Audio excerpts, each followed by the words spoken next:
Welcome to the David Pakman Show. My name is Brittany Page and I host the Page Perspective right here on YouTube. I am your guest host for today and I am eager to get into the headlines today because it is just one way that I cope with the daily onslaught of horror. Yapping. So Donald Trump woke up this morning and decided that his first priority should be using the office of the presidency and the power of his platform to bully a trans child.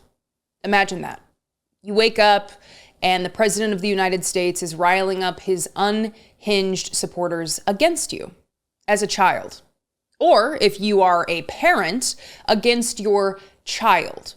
He's also specifically calling out California Governor Gavin Newsom in his post on Truth Social, which we will get to in a minute. The context for all of this is, aside from the Republican Party's open, eager, and unceasing bigotry, is Donald Trump's executive order banning trans women and girls from participation in women's sports that he signed back in February. I'm sure after calling Will Scharf up to his side to explain it like he does with all of his executive orders. You guys have noticed this, right? He can't explain executive orders he's about to sign. He can't explain executive orders he's already signed. He needs Will to come over and explain very carefully what is going on at all times. Again, paging Jake Tapper. But Trump's executive order cites Title IX, noting that schools receiving federal funds cannot discriminate against women, cannot deny them an equal opportunity to participate in sports. And so his announcement today is a threat to California's federal funding that if the state refuses to comply with his executive order, Trump views his executive orders as essentially royal decrees, which should immediately be followed as new laws. As an aside, I think he could use Will's help here to explain how things work, since that's not how things work. And if you step out of line, you get threatened. So let's look at this post, and then we'll talk about the additional details on the other side. Quote, California, under the leadership of radical left Democrat Gavin Newsom, clever, continues to illegally allow men to play in women's sports. This week, a transitioned male athlete at a major event won, quote unquote, everything, and is now qualified to compete in the quote unquote state finals. Again, why would this be in quotes? Next weekend. As a male, he was a less than average competitor. As a female, this transitioned person is practically unbeatable. This is not fair and totally demeaning to women and girls.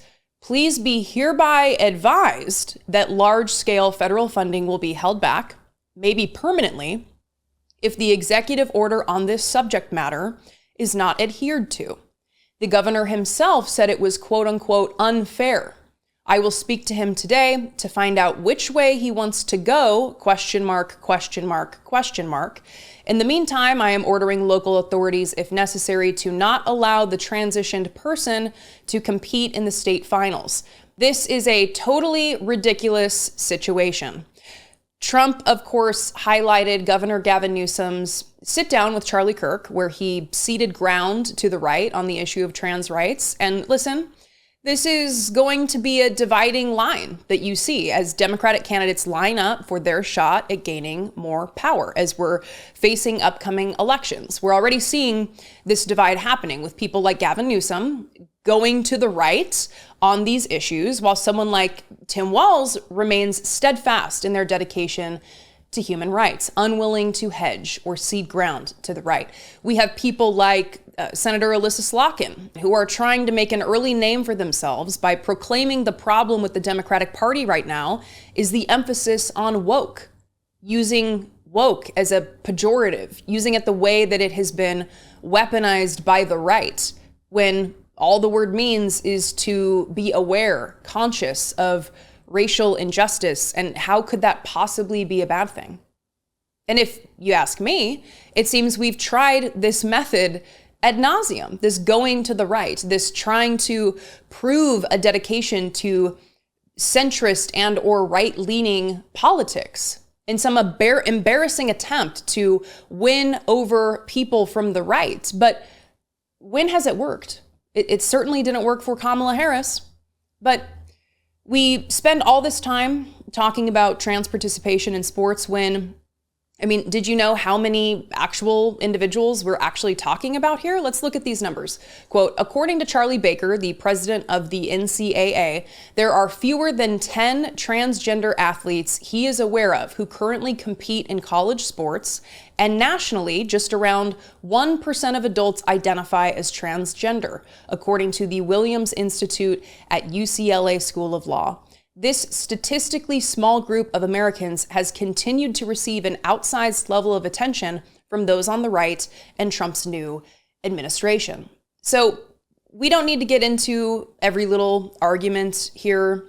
I don't know the details of the case of the child that Trump is bullying here, and I don't think it's relevant to take a moral position against the president of the United States. We can do that without knowing the details. He's using the power of his position in office to bully a child. I hope this child is safe. I hope this family is safe. And I want to end on this. I recently came across this letter to the editor in the Portland Press Herald. It's written by Annalise Feldman, a freshman at Yarmouth High School. She recently came in second in a race where a trans girl took first place. She lives in Maine, and her story has been weaponized by Republican Representative Laurel Libby. This is Annalise's message.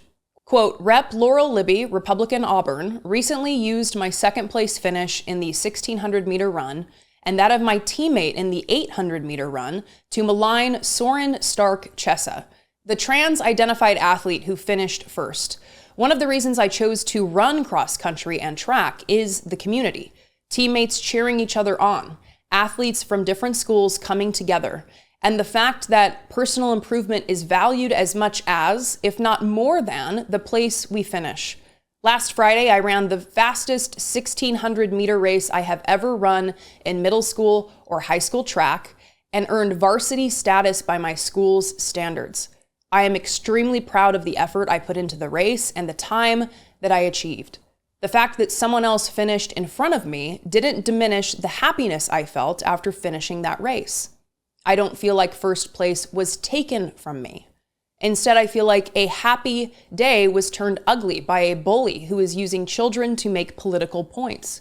We are all just kids trying to make our way through high school. Participating in sports is the highlight of high school for some kids. No one was harmed by Soren's participation in the girls' track meet, but we are all harmed by the hateful rhetoric of bullies like Rep. Libby, who want to take sports away from some kids just because of who they are. Annalise Feldman. We often hear from politicians eager to score political points on this issue, but we don't often hear from the young people who are actually in it, and we should. I'm grateful to Annalise for sharing her story, sharing her perspective as a ghoul tries to use her story to bully another kid. And I hope that Governor Gavin Newsom decides to stand against Donald Trump rather than cede ground to the right.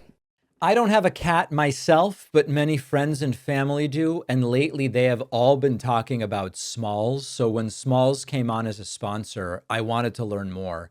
Smalls is a fresh take on cat food because their recipes are protein packed, made with ingredients you would actually recognize from your own fridge. No preservatives, nothing artificial, real food made for cats. That's why Cats.com and Forbes both named it best overall cat food. Friend of mine recently mentioned their cat seems excited when the Smalls boxes show up. They tried putting it side by side with the old food. The cat went straight for Smalls, which is a pretty good sign.